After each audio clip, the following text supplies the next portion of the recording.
Rear IRS full tilt boogie bushing install. I set my subframe up on the table, fresh from powder coat, although it's a little dusty now. And we're gonna ram all the bushings in there. I figure I'll do the bushings up on the table and then move it out of the way and reassemble it. It's gonna be too heavy to assemble on the table. I'm gonna break the table, but at least this is a little easier. So nice thing about the full tilt boogie stuff, it all comes very well labeled, very good instructions. So I just threw that on the ground. So these are the front subframe bushings. You just kind of shove those in there, and then you got to put the little sleeves in. Ta-da!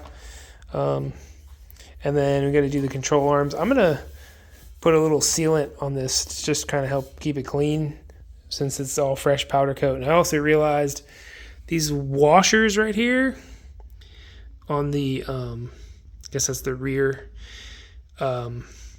subframe, you have to take off. I didn't realize I needed to do that before I powder coated them, so that kind of sucks. They're welded on. Hopefully they're not too bad to get off. The full tilt boogie instructions say to hit them with an air hammer, so I'll try that and see if they come off easily enough. But with the powder coat over top, we'll see what happens. But yeah, coming together. Front end of the car is done at this point. Big brakes. So once I get this back together, get it back in the car, and it's almost done. Pro tip: stick your bushings in the freezer. Try and help you get them in. Shrinks them a little. Not gonna lie, these suck to put in. So the instructions literally just say beat them in with a hammer. So whatever, 3-pound dead blow. Here we are, and 10 minutes later I got one of them in, but I got to put the sleeve inside. I stuck the other one in the freezer while I put the sleeve in to see if I can shrink it a smidge, try and get it in. Not very much fun. These suck to get in, these sleeves. The install tools that comes with the full tilt boogie kit actually works decent. Basically, take the threaded rod, take this thick washer, take another washer, nut, same thing on the other side, and you can use it to press the sleeves in. Ta-da! I'm gotta do the fronts now. Oh, that's a lot of work. I got all the subframe bushings in. Someone suggested on Instagram that I should put a little bit of coating on this thing to try and help keep it clean. So I'm going to do that for a second, and my other bushings are in the freezer. And I got to drill the holes to tap for the grease fittings in the arms, and then I can put the bushing arms in.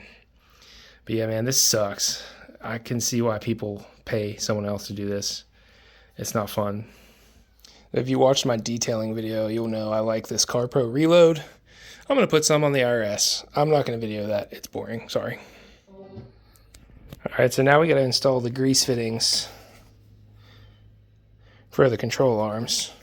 Comes with a drill bit, which is nice of them. So basically you got to tap them, put fittings in there. I'm going to show you where they're supposed to go. I actually need to watch the video and see how they're supposed to be oriented, but it's on their website.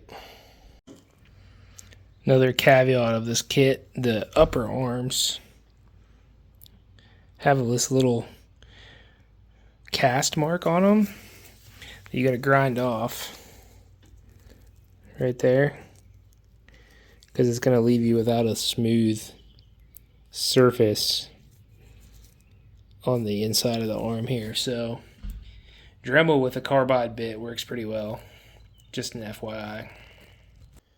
Stopping point for the day. Did not make it anywhere near as far as I was hoping to. 10:18. I'm having an issue getting the one hole for the Zerk fitting tapped in that upper arm. I can't seem to get the thread started, but the rest of them are done. Bushings installed. I had them in the freezer for about 6 hours. they pretty much slide in, or you can just use the rubber mallet, tap them in. But yeah, I can't get it threaded for this little guy. We'll get it figured out. I am officially at the point where I'm starting to reassemble the IRS. So that's exciting. Going to put the lowers in first, and then the uppers, and then the diff after that. I figure it's probably easier to put the arms on and then the diff. I don't know. I'll report back. All this powder coat looks great, though. So I have one of the A arms in. I don't have it torqued down yet, but it's a lot more difficult than I anticipated to put them in. A couple of reasons. One, you have to put these shims in between the mounting buckets, they call them in the instructions. It's pretty difficult to get the shims in place, shove this thing in, and then get the bolt through. Second thing, I didn't read the directions thoroughly enough. This side, the hole, or potentially the other side, I suppose, as well, because of the Delrin being more stiff, you may not be able to actually put the bolt through on both sides without opening up the hole on one side a little bit. So, trusty Dremel carbide bit comes in handy again. You have to oval one of the holes out a little bit, or not necessarily oval it, but take some of the meat off so you can get the bolt through. I'm going to, per the instructions, actually check the first time on the other side before I try and put the arm in, so I don't run into this issue. The uppers should be pretty easily to put in, hopefully. There's no shims involved. Those are the shims, if you're curious. The full tilt boogie instructions tells you 1 per side, 2 on this inner where the washer you saw earlier you have to cut off, and then 1 on the other side as a good starting point, and that seems pretty sufficient in my opinion. So I'm going to just replicate that on the other side. Installing the upper arms, you're going to have to spread out the mounts a little bit. So this is what Full Tilt Boogie suggests. If you buy their install kit, which they give you some of your money back when you return it, you're going to take this threaded rod, a washer, a nut, a washer, and then you're just basically going to tighten these against the bracket. And it's going to spread the brackets open a little bit for you so you can get the new arms in. And then once you torque them down, they'll close back up. But the bushings in the new arms, or the new bushings in the arms, won't actually fit in here unless you spread these out a little bit.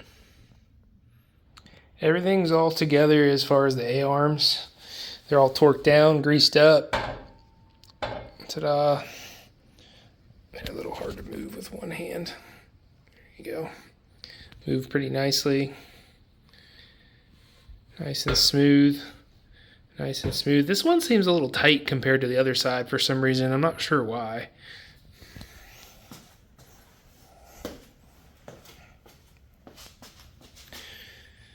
That side's a little easier.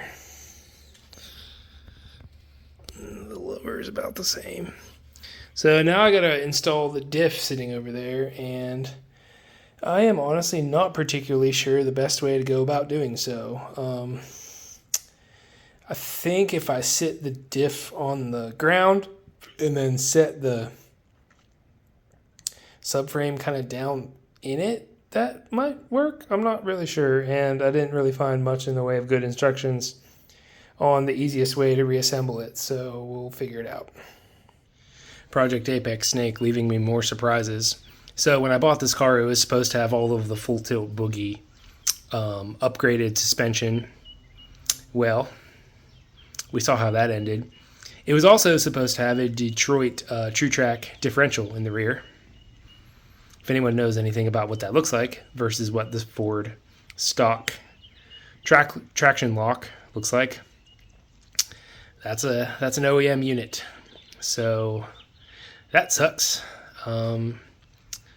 I'm pretty much tapped out on the budget for this project at this point, so I'm gonna just slap this back in here and hope it holds up, and I'll deal with it later on down the road if something goes wrong. But pretty shitty. It's like a $700 rear end differential unit, and I'm not planning on changing it, nor do I have the tools to change it at home myself anyways. So here we are. But anyways, I got that off. Gotta love the smell of gear oil. If you've never experienced it, it's good stuff.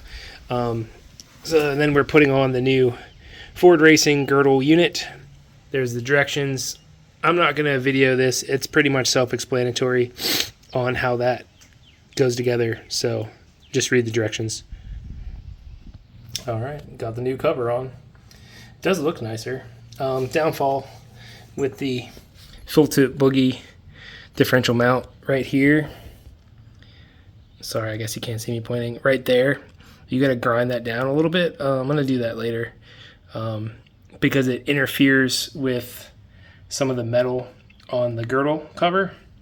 So that shouldn't take long. Just got to take a little bit off of it. And then I needed shorter bolts because I took off this billet flow brace thing. So I'll do that, and then that will be ready to go back into the rear end. Well, I'm an idiot again. I did not realize that this diff bracket needs to go on your lower control arm bolts. So I'm going to have to take that apart again. Well, I ran into another problem. This nut, as you notice, has some welds on the bottom because it's supposed to be welded to that bracket. With it being loose, there is no way to get a hold of the nut to be able to screw the bolt in from this side to get the diff in. I do not have a welder, nor do I know how to weld, so we're going to see if I can JB weld it so that it's strong enough that it'll hopefully hold on there so I can put the diff back in the rear end. Never-ending problems. So while I wait for that to dry, in the instructions it suggests spreading open your torque boxes a little bit for the new bushings. So if you have the full tilt Boogie install kit, you're going to take the threaded rod, this big spacer, a washer, smaller washer, same thing on the other side, and you're just going to kind of counter thread these two against each other to just open this up a little bit, make your life a little easier getting the new bushings in. I got to do the other side still though. Well, I ended up having somebody weld that nut back on for me, so we're back in business, but I had to drag this whole subframe halfway across town, which kind of sucks, but it is what it is. It's fixed now. So I got the diff in. The rear, or I guess the front technically, differential mounts with this kit, there are these aluminum mounts with these spacers, and the instructions pretty much say put one on top and as many as you can get on the bottom, which I was able to fit 5 on each side. And the convex piece right here where my finger is kind of squirts out the back a little bit when you tighten it to adjust for the mounting angle. I thought that was weird, but I confirmed with Full Tilt Boogie that that is acceptable. So torqued down and off we go. I'm going to put the sway bar on and then the knuckle and the axles back in and fill it up and throw it back in the car. So a little more modification required.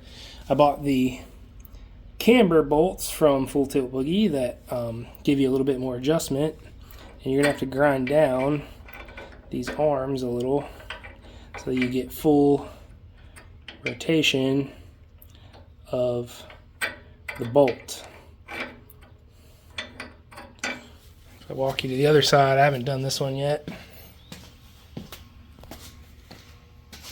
You'll see that's all you got. That's all you got. Same thing the other way. So basically,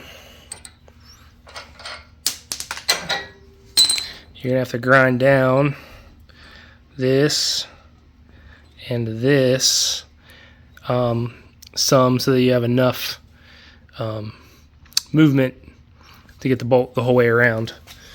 So I got to do this other side, and then I'll put the axles back in. Got everything all buttoned up minus the sway bar end links. I'll tighten those up once it's in the car. And the axle nuts. Time to shove it back in. And I have a feeling it's going to be a lot harder to get in than it was to get out. And it's in. And it took me like 4 hours to get it in because it's a pain in the butt. I ended up using the transmission jack over there, my regular jack, spread the torque boxes open a little more, some grease, a pry bar, a dead blow, a torque impact gun, but it's in, and I can finally start wrapping this thing up.